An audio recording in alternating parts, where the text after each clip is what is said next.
In Iraq and Syria, President Erdogan, but how do businesses on the ground feel about Turkey's future? I spoke with the chief executive officer of Ustaoğlu Mining and Construction, who's also the president of the American-Turkish Chamber of Commerce, and I asked him if he was concerned about the slower growth we've been seeing in the country. We have been growing quite rapidly in the last 10 years, and especially for the last 3 years of Erdogan government. And nowadays, the economy is a little slowing down, you are right. And we should be expecting to see growth rate of 3%, 3.5% in the next few years.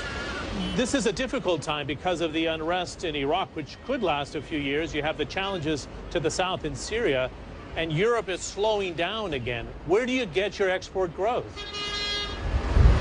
Well, the neighboring countries in southern part of Turkey, Iraq and Syria, was our main partners for exports in the old days.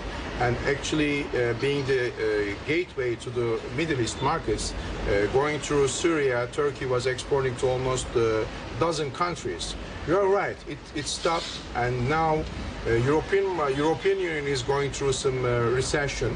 And hopefully the United States and European Union is working on TTIP, Transatlantic Trade Investment and Partnership Project. Turkey is partner and exporting to both European Union and United States.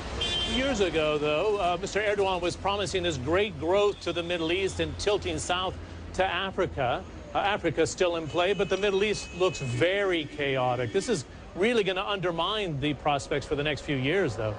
Of course, after this Arab Spring, Northern Africa, where Turkey had so many contractors in Libya, in Egypt, and Algeria, this also didn't help the Turkish economy. You're right.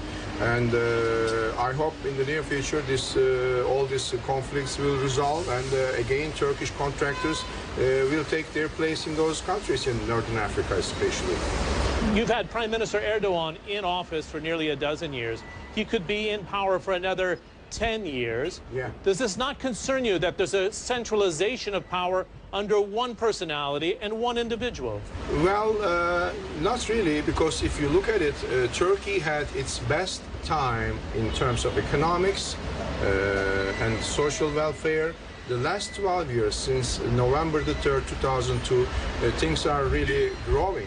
Good track record of a dozen years, as you say, 12 years of managing the country in terms of social welfare, economics, and relations with Europe and the United States. I think Mr. Erdogan was given a chance to see what happens in his presidency.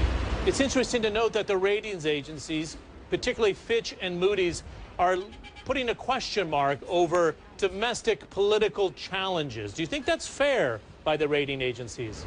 I don't think so. I don't agree with those.